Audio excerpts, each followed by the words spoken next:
بسم اللہ الرحمن الرحیم۔ میں نے اپنے دونوں بیٹوں کی شادی بہت دھوم دھام سے کی تھی۔ شادی کے بعد میرے دونوں بیٹوں نے مجھے اور میرے شوہر کو حج پر بھیج دیا۔ خانہ کعبہ پر پہلی نظر پڑتے ہی میرے دل سے جو دعا نکلی کہ اے اللہ، میں نے اپنے دونوں بیٹوں کی شادی کر دی ہے، اب میرے سر پر کوئی بوجھ نہیں رہا، بس میرا شوہر مجھے طلاق دے کر فارغ کر دے، کیونکہ اپنے شوہر کے ساتھ میری زندگی ایک تکلیف دہ بوجھ تھا اور میں کئی سالوں سے اس بوجھ کو برداشت کر رہی تھی اور مزید برداشت کی ہمت مجھ میں نہ تھی۔ میرا شوہر مجھے خود اس مقدس سرزمین پر لایا تھا۔ زیارت سے واپسی پر میں اور کاشف تیز تیز قدم اٹھا رہے تھے۔ گرمی بہت زیادہ تھی اور ہم جلد سے جلد ہوٹل پہنچنا چاہتے تھے۔ ہوٹل زیادہ دور تو نہیں تھا، اس لیے ہم نے کسی گاڑی کا انتظام نہیں کیا تھا اور پیدل ہی سفر کے لیے نکل پڑے تھے، لیکن کچھ ہی دیر میں میرا سر بری طرح چکرانے لگا۔ کاشف تو اس 80 سال کی عمر میں بھی کسی چاقو چبند اور توانا مرد کی طرح قدم اٹھا رہے تھے، لیکن میرے لیے ایک ایک قدم اٹھانا انتہائی مشکل ہو رہا تھا۔ پھر اچانک ہی میری نظروں کے آگے اندھیرا چھا گیا اور میں چکرا کر زمین پر گر پڑی، تو پھر میں بے ہوش ہو گئی۔ مجھے جب ہوش آیا تو میں ہاسپٹل کے بستر پر موجود تھی، ایک انجان ملک اور ایک انجان شہر جس کی زبان بھی مجھے سمجھ نہیں آتی تھی۔ وہاں میں ہسپتال کے بستر پر تنہا پڑی تھی، نہ جانے میرا شوہر کہاں چلا گیا تھا۔ خود کو اکیلا پا کر تو جیسے میری جان نکل گئی تھی۔ میں نے نرسوں سے بات کرنے کی کوشش کی تو وہاں تقریباً سبھی لوگوں کو عربی زبان آتی تھی اور مجھے بالکل بھی عربی نہیں آتی تھی، اس لیے میں اور زیادہ پریشان ہو گئی۔ میرے سمجھ میں نہیں آ رہا تھا کہ میں کروں تو کیا کروں، اپنے شوہر کو کیسے ڈھونڈوں۔ میں زیادہ پڑھی لکھی بھی نہیں تھی اور نہ ہی مجھ میں اتنی ہمت تھی کہ میں اس طرح کی کسی بھی صورتحال سے اپنے آپ کو نمٹا سکوں۔ جس کسی کو بھی پکارتی وہ عربی میں بات کرنا شروع ہو جاتا اور میں خاموشی سے اس کا چہرہ تکنے لگتی۔ میری آنکھوں سے خود بخود آنسو بہہ رہے تھے۔ میں تو خدا کے گھر کی زیارت کے لیے آئی تھی، لیکن مجھے کیا معلوم تھا کہ یہاں آ کر میں اپنے شوہر سے ہی بچھڑ جاؤں گی۔ میری حالت ایسی تھی کہ جیسے کاٹوں تو بدن میں لہو نہیں، دل سوکھے پتے کی طرح کانپ رہا تھا اور آنے والے وقت کی فکر میں میری جان نکل رہی تھی کہ میں سچے دل سے خدا سے دعا مانگنے لگی کہ وہ میرے لیے آسانیاں پیدا کر دے اور میری تمام مشکلات کو حل کر دے۔ میں یہ سوچ کر ہی ہلکان ہو رہی تھی کہ اگر کاشف مجھے نہ ملا یا وہ ہسپتال نہ آیا تو میرا کیا ہوگا، میں کہاں جاؤں گی، کس سے میں فریاد رسی کروں گی۔ میری ساری زندگی ہی بڑی مشکلوں والی گزری تھی اور حج کے نام پر میں بہت زیادہ خوش تھی۔ میری زندگی میں کچھ تو اچھا ہونے جا رہا ہے، لیکن مجھے نہیں معلوم تھا کہ یہاں بھی آزمائش میری ہی منتظر ہے۔ نہ جانے مجھ سے ایسا کون سا گناہ ہو گیا تھا کہ زندگی کے ہر موڑ پر میرے لیے ایک سے ایک بڑی آزمائش کھڑی ہوتی تھی۔ یہاں آ کر بھی ایک آزمائش مجھ پر آ پڑی کہ میرا شوہر کاشف کا کوئی اتا پتہ نہیں اور میں بے یار و مددگار رہ گئی۔ یا اللہ، مجھے میرے شوہر سے ملوا دے، مجھ پر رحم کر، بہت ہی ٹوٹی بکھری ہوئی ہوں، مجھے مزید آزمائشوں میں نہ ڈالنا۔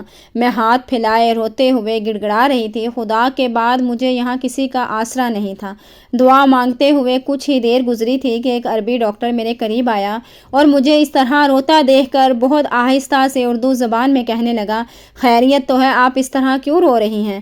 کیا میں آپ کی کچھ مدد کر سکتا ہوں؟ ایک عربی آدمی کو اتنی اچھی طرح اردو بولتا دیکھ کر پہلے تو میں حیران ہوئی اور پھر میں نے فوراً اس سے کہا کہ میرا شوہر نہ جانے کہاں چلا گیا ہے، میں تو یہاں حج کے لیے آئی تھی، لیکن چکر کھا کر راستے میں گر پڑے۔ شاید گرمی بہت زیادہ ہے اور مجھ سے گرمی برداشت نہیں ہو سکی، لیکن اس کے بعد کیا ہوا مجھے کچھ یاد نہیں ہے۔ میں ہسپتال کیسے پہنچی ہوں، میرا شوہر کہاں ہے، میں کچھ نہیں جانتی۔ میرے پاس نہ ہی سامان ہے اور نہ ہی کوئی کاغذات۔ میرا بیگ بھی ہوٹل کمرے میں تھا جس میں میرا پاسپورٹ اور ضروری دستاویزات تھے، وہ بھی میرے پاس نہیں ہیں۔ میں کس طرح اپنے شوہر کو تلاش کروں گی اور کیسے رابطہ کروں گی، مجھے سمجھ نہیں آ رہا۔ پلیز کہیں سے مجھے میرے شوہر کو ڈھونڈ کر لا دیں یا مجھے میرے شوہر کے پاس بھیج دیں، اس کے سوا مجھے اور کچھ نہیں چاہیے آپ لوگوں سے۔ میں اس کے آگے ہاتھ جوڑ کر بھیک مانگنے لگی تھی۔ مجھے اتنا زیادہ پریشان دیکھ کر وہ ڈاکٹر کہنے لگا، بی بی آپ پریشان نہ ہوں، اگر آپ کے شوہر آپ کو یہاں لے کر آئے ہیں تو وہ خود ہی آپ سے ملنے کے لیے آ جائیں گے۔ ہو سکتا ہے کہ وہ کسی ضروری کام سے نکلے ہوں، آپ شام تک ان کا انتظار کر لیں، جب تک میں نرسوں کو آپ کا خیال رکھنے کے لیے کہہ دیتا ہوں۔ آپ کی طبیعت کافی حد تک خراب ہے، آپ کو آرام کی سخت ضرورت ہے۔ اس نے مجھے تسلی دی اور کہا کہ وہ شام کو پھر چکر لگائے گا اور اگر کاشف جب تک نہ آیا تو وہ میری ہر ممکن مدد کرے گا۔ ایک عربی آدمی کی مدد کا سن کر مجھے تسلی سی ہو گئی، لیکن اسے تو یہاں کی ہر بات معلوم تھی۔ وہ یقیناً کاشف کو تلاش کر لے گا، لیکن حیرت تو مجھے اپنے شوہر پر تھی جو مجھے چھوڑ کر نہ جانے کہاں چلا گیا تھا۔ میں نے کبھی کاشف کو اتنا لاپرواہ نہیں پایا تھا۔ شادی سے لے کر اب تک وہ میری ہر چھوٹی سے چھوٹی بات کو سنتا تھا، کیونکہ اس کی اور میری عمر میں زمین آسمان کا فرق تھا۔ میں صرف 26 سال کی تھی جبکہ وہ 80 سال کا ایک بوڑھا انسان تھا۔ آج تک میں نے اس سے جان چھڑوانے کے لیے ہر حربہ آزمایا تھا، لیکن آج جب وہ اس انجان ملک میں مجھ سے بچھڑ گیا تو میں حد سے زیادہ پریشان تھی۔ مجھے ایسا محسوس ہو رہا تھا کہ جیسے اس کے بغیر میری جان نکل جائے گی، کیونکہ وہ جیسا بھی تھا میرا شوہر، میرا محافظ، میرا نگہبان تھا۔ ہر گزرتے پل کے ساتھ میری بے چینی بڑھتی جا رہی تھی اور میری دعاؤں کی شدت میں اضافہ ہوتا جا رہا تھا۔ اور ایسے ہی دوپہر سے شام ہو گئی، لیکن کاشف لوٹ کر نہ آیا۔ شام کو وہی عربی ڈاکٹر راؤنڈ پر آیا تو مجھے پریشان دیکھ کر کاشف کا پوچھنے لگا۔ میں نے روتے ہوئے اسے بتایا کہ میرے شوہر کا کوئی اتا پتہ نہیں اور اب تو میری طبیعت بھی سنبھل گئی ہے، میں کب تک ہسپتال کے بستر پر پڑی رہوں گی۔ وہ کچھ سوچ کر کہنے لگا، آپ میرے ساتھ میرے گھر چلیں، میں آپ کا خیال رکھوں گا اور ساتھ ہی آپ کے شوہر کے بارے میں معلومات حاصل کرنے کی کوشش کروں گا تاکہ جلد سے جلد آپ کو ان کے پاس پہنچا دوں۔ اس عربی کی بات سن کر میں پریشان سی ہو گئی۔ جو بھی تھا وہ میرے لیے ایک غیر نامرہم مرد تھا اور میں اس کے بھروسے کیسے اس کے گھر جا سکتی تھی؟ لیکن اس وقت میرے پاس کوئی اور چارہ بھی تو نہیں تھا، کیونکہ نہ ہی مجھے اپنے ہوٹل کا نام معلوم تھا اور نہ ہی کاشف کا کوئی اتا پتہ۔ مجھے اپنے آپ پر غصہ آ رہا تھا، ایک انجان دیس میں آ کر ایک ہوٹل کا نام تک نہ یاد رکھ سکی۔ اگر مجھے ہوٹل کا نام ہی معلوم ہوتا تو وہ عربی ڈاکٹر مجھے کسی نہ کسی طرح اس ہوٹل تک پہنچا ہی دیتا۔ اس عربی ڈاکٹر احمد نے ہسپتال کے عملے کو ہدایت کی، اگر میرا شوہر مجھے ڈھونڈتا ہوا یہاں آئے تو وہ فوراً اس سے رابطہ کرے، اور مجھے لے کر وہ اپنے گھر چلا گیا۔ اس کا ایک بہت ہی خوبصورت عالی شان سا گھر تھا۔ اس نے ایک کمرہ کھول کر مجھے دیا اور کہنے لگا، آپ پریشان بالکل نہ ہوں، یہاں سکون سے رہیں، آپ کو کوئی بھی تکلیف نہیں ہوگی۔ آپ اس وقت تک میری مہمان ہیں جب تک آپ کے شوہر کاشف کی کوئی خبر نہیں مل جاتی۔ میں نے آنکھ بند کر کے اس عربی ڈاکٹر احمد کی بات پر یقین کر لیا تھا۔ مجھے کیا معلوم تھا کہ اس دنیا میں کوئی بھی قابل بھروسہ نہیں رہا۔ مجھے چھوڑ کر جانے کہاں چلا گیا تھا؟ میں خاموشی سے اس کمرے میں بیٹھ گئی، میرا دل خون کے آنسو رو رہا تھا۔ یہ دن بھی مجھے ہی دیکھنا تھا جب میں اپنے شوہر کو کھو بیٹھی تھی۔ تھوڑی دیر بعد میں نے وضو کیا اور جائے نماز پر بیٹھ کر عبادت کرنے لگی۔ میں جس شخص سے جان چھڑوانے کی دعائیں مانگ رہی تھی، آج اس سے ملنے کی دعائیں مانگ رہی تھی۔ قسمت بھی عجیب چیز ہے، مجھے کہاں سے کہاں پہنچا دیا تھا، اور آگے جو میرے ساتھ ہونے والا تھا وہ تو میری توقعات سے بالکل ہی برعکس تھا۔ 22 سال کی تھی جب میری ماں کا انتقال ہو گیا۔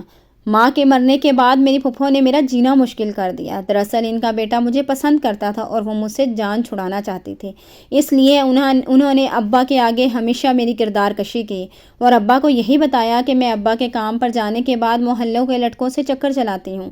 ہر گزرتے دن کے ساتھ میرا ابا مجھ سے دور ہوتا چلا گیا، یہاں تک کہ وہ میری شکل تک دیکھنا پسند نہیں کرتا تھا۔ میں ابا کو لاکھ یقین دلانے کی کوشش کرتی کہ میرا کسی کے ساتھ کوئی چکر نہیں اور نہ ہی کوئی آوارہ مزاج لڑکی ہوں، لیکن ابا کو مجھ سے کہیں زیادہ اپنی بہن کی باتوں پر بھروسہ تھا۔ میری اکلوتی پھپھو جو ماں کے مرنے کے بعد ہمارے گھر میں قابض ہو کر بیٹھ گئی تھی، وہ تو چاہتی ہی یہی تھی کہ وہ کسی بھی طرح مجھ سے اپنی جان چھڑوا لے تاکہ ان کے بیٹے کی زندگی بھی بچ جائے اور ابا کی جائیداد بھی ان کے حصے میں آ جائے۔ اور پھر ایک دن انہوں نے ایسی چال چلی کہ سانپ بھی مر گیا اور لاٹھی بھی نہ ٹوٹی۔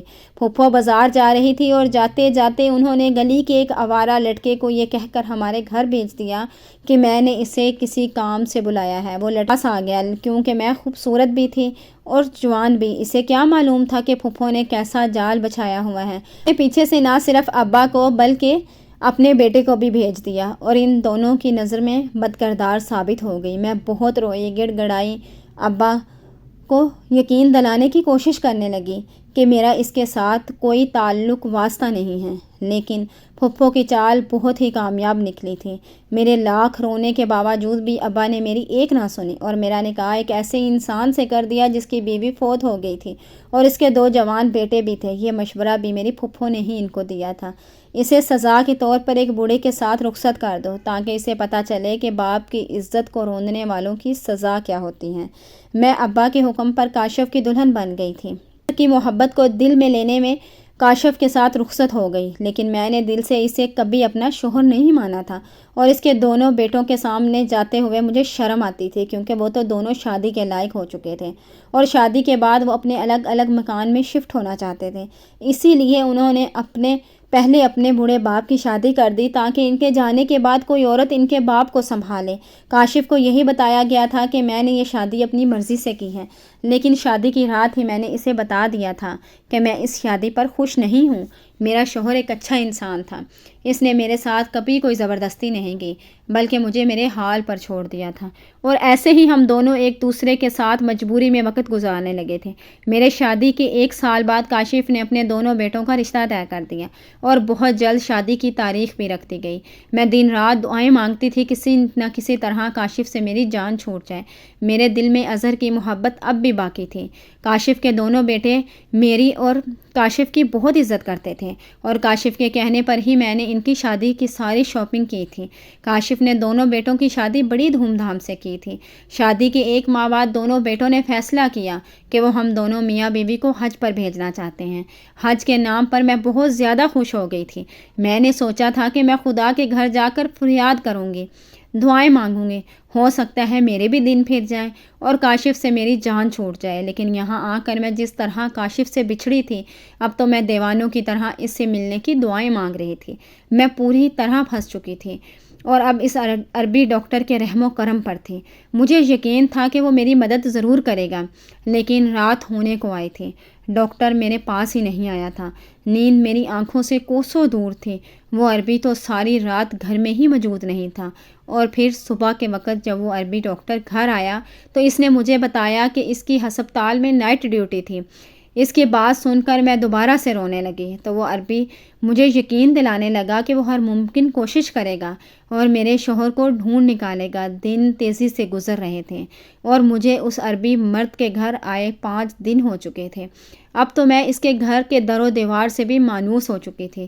ایسے ہی ایک شام میں اس عربی ڈاکٹر کی غیر موجودگی میں اس کے گھر میں جہاں وہاں چکر کاٹنے لگی۔ چکر کاٹتے کاٹتے میں اس کے گھر کے پچھلے حصے میں جا پہنچی تو مجھے ایک دروازہ نظر آیا جو پہلے میں نے یہاں کبھی نہیں دیکھا تھا۔ وہاں کام کرنے والی ملازمہ نے بتایا کہ یہ سٹور روم ہے اور بہت کم ہی کھلتا ہے۔ مجھے پرانی چیزوں کو دیکھنے کا بہت شوق تھا، اس لیے میں بنا سوچے سمجھے سٹور میں داخل ہو گئی، لیکن سامنے کے منظر نے میرے ہوش اڑا کر رکھ دیے تھے، کیونکہ میں ایک ایسی چیز دیکھی تھی جس کے یہاں ہونے کا میں تصور بھی نہیں کر سکتی تھی۔ میرا دل بری طرح سے دھڑک رہا تھا، ایسا لگ رہا تھا کہ جیسے کسی نے میرے قدموں تلے زمین کھینچ لی ہو۔ یہ ڈاکٹر کون تھا اور مجھے یہاں کیوں لایا تھا؟ اس چیز کا اسٹور روم میں بھلا کیا کام تھا؟ سارے سوال آپس میں گڈمڈ ہو رہے تھے اور میں بھول بھلیے میں پھنس چکی تھی۔ میرا شوہر کہاں ہے؟ یہ سب کیا ہو رہا تھا؟ مجھے کچھ پتہ ہی نہیں چل رہا تھا۔ اب تو مجھے یہ بھی یقین ہو گیا کہ وہ عربی ڈاکٹر میرے شوہر کو ڈھونڈنے کی ہرگز بھی کوشش نہیں کر رہا ہوگا، کیونکہ اسے تو میرے شوہر کو ڈھونڈنے کی ضرورت ہی نہیں تھی۔ اس سے پہلے کہ میں وہاں سے باہر نکلتی، وہ عربی ڈاکٹر میرے پیچھے وہاں چلا آیا اور مجھے اس روم میں دیکھ کر اس کے چہرے کا تو جیسے رنگ ہی اڑ گیا۔ وہ گھبراتے ہوئے کہنے لگا، آپ یہاں کیوں آئی ہیں؟ آپ کو اپنے کمرے میں آرام کرنا چاہیے تھا۔ میں نے اسے گریبان سے پکڑ لیا اور کہا، مجھے بتاؤ تم کون ہو اور مجھے یہاں کیوں لائے ہو؟ تمہیں معلوم ہے نا کہ میرا شوہر کہاں ہے؟ بتاؤ مجھے، اس نے مجھے تمہارے ساتھ یہاں کیوں چھوڑا ہے؟ میرا شوہر ٹھیک تو ہے نا؟ اسے کچھ ہوا تو نہیں؟ میرے دل میں ہزاروں وسوسے، ہزاروں سوال جنم لے رہے تھے۔ میں دیارے غیر میں بالکل بے آسرا رہ گئی تھی۔ میرے سوالوں کا جواب دینے کی بجائے ڈاکٹر مجھے واپس میرے کمرے تک لے آیا اور بستر پر بٹھا کر کہنے لگا، میں تمہیں سب کچھ بتا دیتا ہوں، لیکن تمہیں میری بات پر یقین کرنا ہوگا۔ یہ کہہ کر اس نے وہ بیگ کھولا جسے وہ سٹور روم سے اٹھا کر لایا تھا۔ وہ میرا بیگ تھا جسے میں پاکستان سے اپنے ساتھ لائی تھی۔ وہ بیگ اس کے سٹور میں موجود تھا، جبکہ وہ بیگ تو بے ہوشی کے وقت میرے پاس بھی نہیں تھا، بلکہ ہوٹل کے روم میں تھا۔